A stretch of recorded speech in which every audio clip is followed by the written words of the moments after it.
and in the minority federally? What constitutes a success moving forward?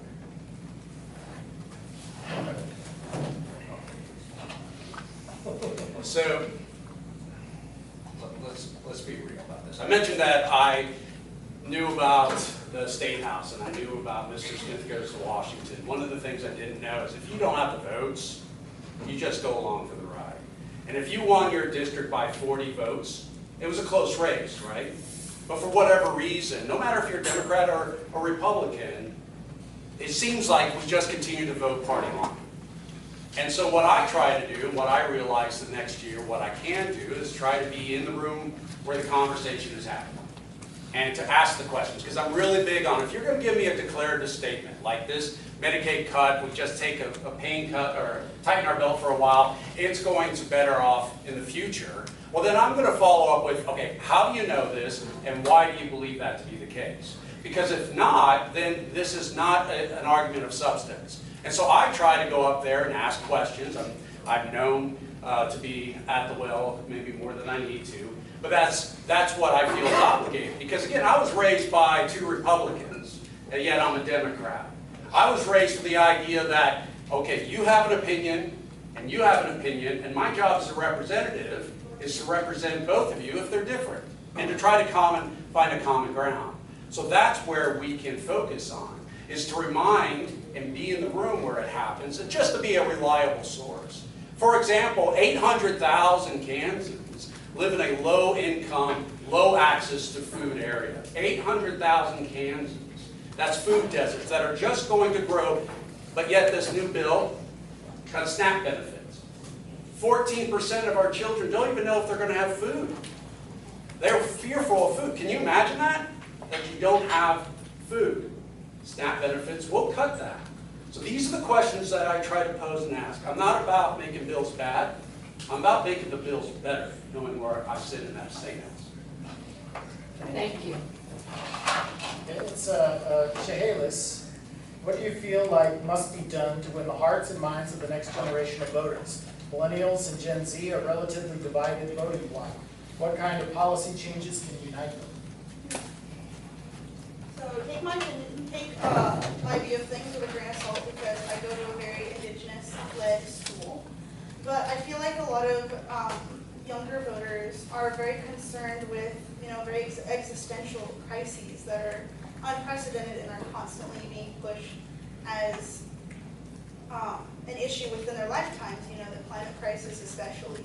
It can really demotivate a lot of voters from engaging with parties when it feels like, everyone is bickering amongst themselves about what the solution might be instead of, tackling it head on. And I really think that we should that leaders need to keep in mind that, a lot of younger voters are concerned with, 7 generations down the line. They're concerned about, how can they live in their lifetime and how can their children's children live in this society. And they're wanting some relief from the constant pushing of crises happening all the time. And perhaps that's due to agenda setting by the media, constantly wanting to hype up any crises that are happening, and it can make you feel like, why should I engage with politics if it feels like no one is working for me, no one's working for my benefit in the State House and the White House, because it's within our lifetimes that things are really going to change. And they are changing for millennials. They're witnessing, the change of economic prosperity. It's becoming much harder to, achieve the American dream. And I think what needs to be considered, at least from an Indigenous perspective, and that's is 7 generations down the line, how will our actions look now, and how will the state representatives, the state senators, and the federal representatives, how will their decisions impact 7 generations down the line? All right, Andy, how are both parties meeting the current moment in America?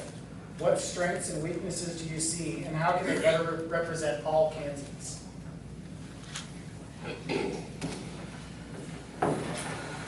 I think, and it was mentioned, the American dream. We're sitting right now in the midst of one of the most robust economies in our history, and yet we've got a lot of folks living on the edge. I mean, they really don't have enough resources to live day to day. Young people are not feeling like they're having the same opportunities that their parents did. And I see that just looking at my son, a 25-year-old, graduated college, 4-year degree, out in the workforce, living in an apartment. How am I going to get what you have, Dad? How am I going to get to where you are? And you know, you try to calm them down first and relate to it that, hey, you know, hard all of our life, so it is attainable. You can do it. It ain't easy, but work hard. But there are some things stacked against it. And when we think about the American dream, it is unattainable for many folks. There's opportunities that are out there, and I was lucky enough to find them. There's tremendous opportunities, but I don't think that you know, beating down the workforce, wages are still stagnant, even though we sit in this robust economy. So I think there's a lot of things that we can do to help working families, and that we are not doing it. So I would hope both parties take a harder look at how we can help working families survive in this economy. There's a lot more that we can do, and other countries are doing just that. Thank you. So we'll go to audience questions now. First, I see there were a few people that had filed in after we started. I just wanted to mention to you all that we've got some QR codes posted around the room. If you scan that, it'll take you to our website where you can input your information and get onto our mailing list and our calling list. And yeah, let's go right here. Okay, this was primarily directed at the Republican representatives. Since the 1970s, wealth concentration has increased in the U.S. with more and more of the nation's wealth going to the top 1%, 1/10 of 1%. Could you speak up, please? Okay. Sorry. Okay. This is directed at primarily at the Republican people, but others can answer too. It's not disputed that since the 1970s, America's wealth has become more and more concentrated in the top 1%, top 1/10 of 1%. And people on the bottom are getting poorer, people on the rich are getting richer. My question is, does that strike you as a problem? And if so, what could be done to help make the people on the bottom participate more in the economy? Did we all get a chance Yeah, any panelist can answer. Okay, because I don't want to take it away from you guys. But yes, I feel that concern, and certainly I'm not a top 1%er at all, and so I think it starts with cutting waste, fraud, and abuse, and reducing taxes, and certainly an easy way to do it is stop corporate welfare. I mean, for the government to give more money to the billionaires, I find that insane. I think those are some first steps, and I'm thankful for unions. You know, I've compared what a lot of union workers make to what a lot of four-year college degrees, and unions way to go in many cases, and it's real hard work. And so, all to say, I am thankful for the unions because it's such important work, and it, at least in that capacity, lifts up the wages. They're bound together. Can I reframe this just a little bit? I hear what you're saying. I have seen the statistics, and I agree that there seems to be more concentration in the top 1 or 2%. But if you look at what is poor now versus what is poor in third world countries versus what is poor somewhere else, even while that is going up, our quality of life is improving in those lower rounds too. Everybody has, not everybody, but almost everybody, TV, air conditioning, cable, cell phones, and you need these things to survive. Cars, we have so much, we are so blessed, and we have so much opportunity that I think trying to equal out the money versus the quality of life is not that, I think we're maybe looking at the wrong thing. Like, the difference between, everybody obviously should be able to feed their families, should have shelter, those things, and I would argue that a very large percentage of our population does. Unemployment is at maybe an all-time low or very close to its all-time low.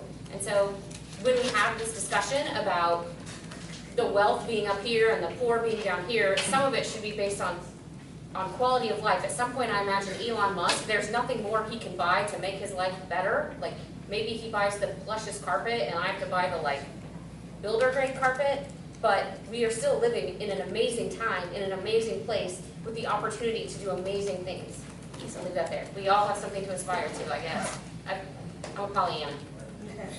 So, yeah, just as an example, you brought up Elon Musk. Elon Musk has as much wealth as 50% of our country. That's crazy. But look what he's done to create that wealth. Like, nobody handed it to him. Look at what he hasn't done. Nobody's handed it to him. Everything that he does has been created by government subsidies.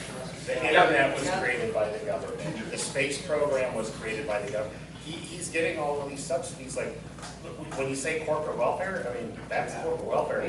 Yep. He's the picture of corporate welfare. All right, so if I may, all right, let's be reminding of the rules. Okay. She are our guests, and I'm happy to be here. She directly said, I'm going to take a partisan view, and we're going to have to accept that as we listen. The reactions are natural, and I'm not excusing those.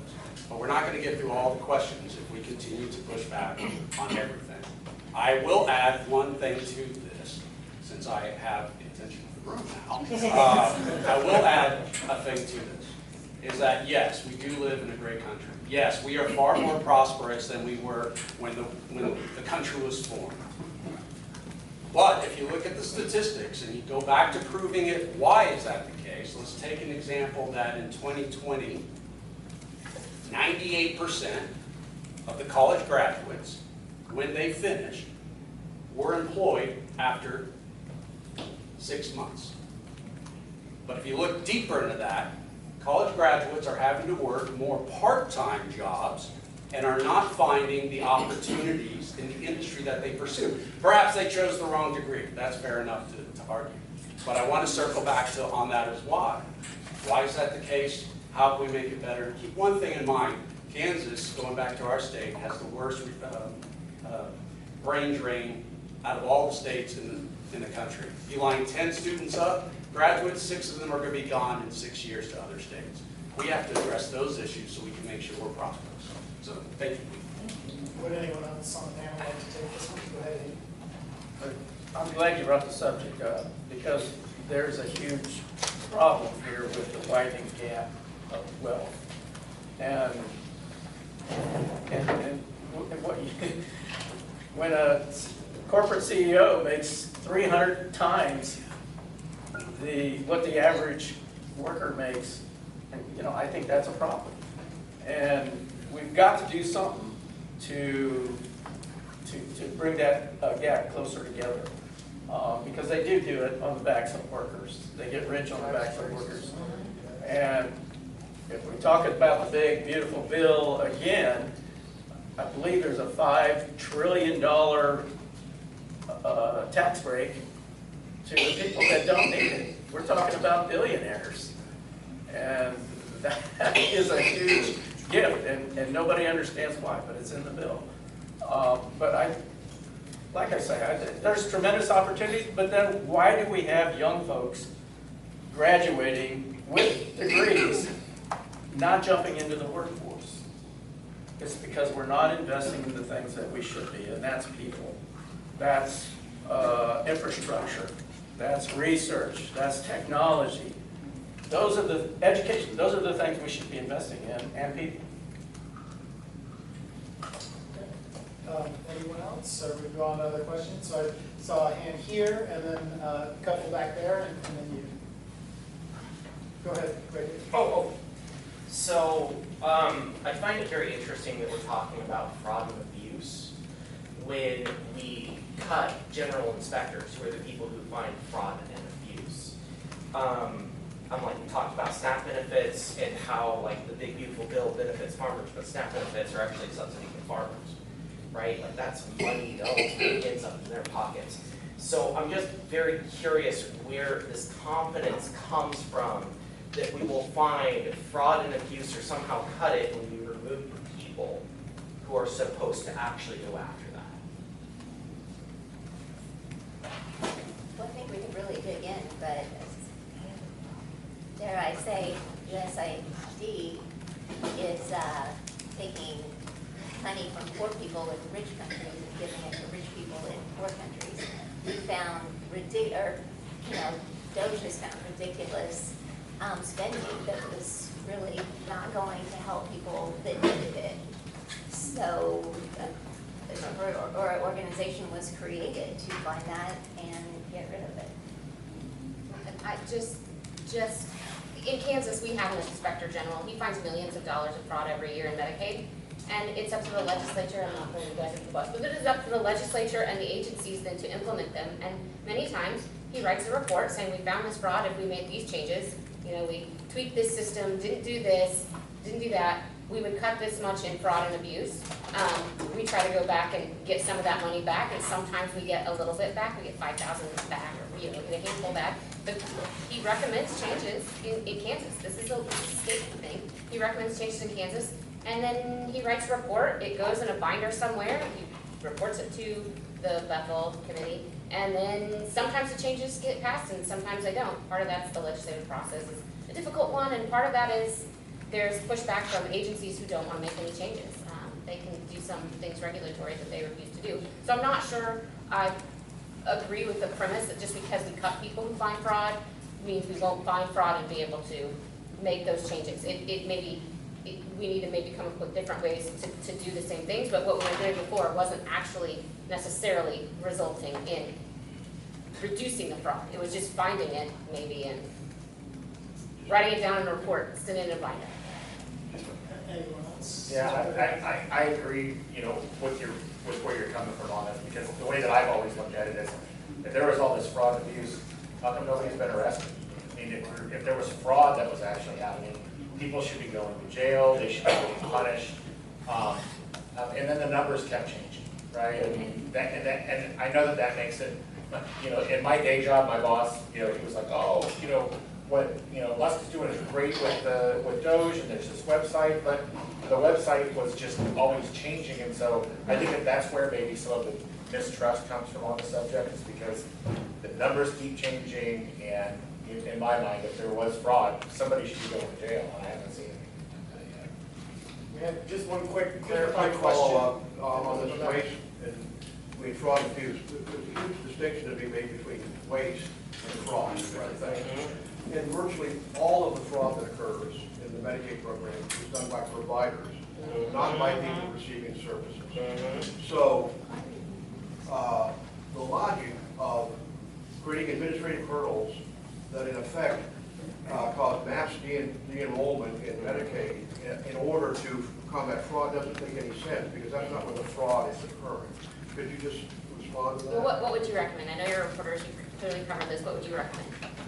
Well, I mean, if you're going to go after fraud, like in the Attorney General's Inspector General's office, you have to go over after doctors and providers and huge medical conglomerates. They are. But that's not what the bill does. They are, well, in the AG's office, they are prosecuted sometimes. Sometimes not. I mean, the Inspector General then turns it over to prosecutors, and they do what they do. Prosecutors make a decision, a determination. Cutting. I'll just make this very broad argument. Cutting anything. If your family takes a budget cut, your family, and I'm not saying this was the intent of the bill, that bill was hundreds of pages. I have not read the entire thing, so just so you know that. I would say in general, If I take a pay cut, I immediately go home and find waste. I cut Hulu, I cut Netflix, I cut cable, I start using cheaper toilet paper, I buy the generic baked beans, like that's not, some of that is not waste, but it's where you can narrow what you're doing, and I don't think it's an unreasonable expectation at all for all of government agencies to every once in a while have to consider slimming down, cutting their Hulu account. I think Doge found some programs where they have, Adobe Photoshop, which is hundreds of dollars per each user per year, and they have, nobody's using them. Like, this will, if nothing else, force government agencies to figure out where they're spending their money in some ways and trim where they can. I mean, it's not painful if a government agency now only has 3 Adobe Photoshop accounts instead of 100, when they only have 3 people using it. That's not painful. Let's give the rest of the panelists an opportunity to answer the original question, and then we'll go to more questions. So, respectfully, I would like to push back on the reports of fraud and abuse, at least in terms of like government trimmings, because Haskell has had to deal with a lot of government trimmings, and we've had to, like, back in February when they were first making the initial cuts, that meant firing 30% of our staff. And that made it almost impossible for us to run as a college. And it made it impossible for us to serve the students.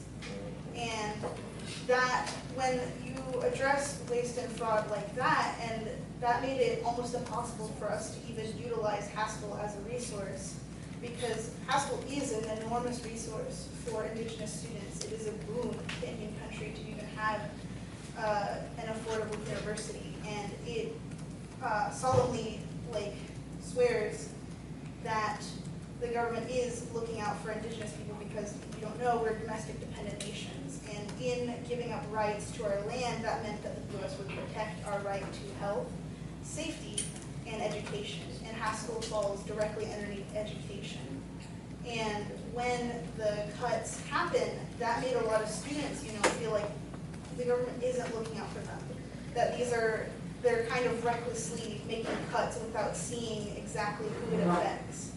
And it directly impacts Indigenous sovereignty. So.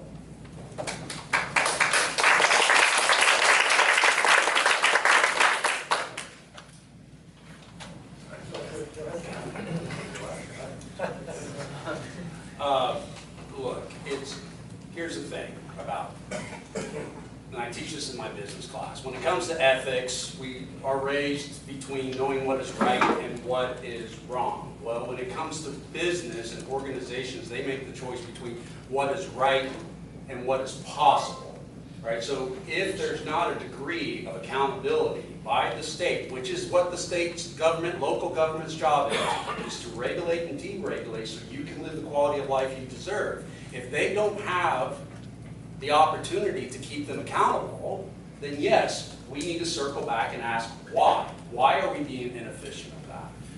However, look at this bill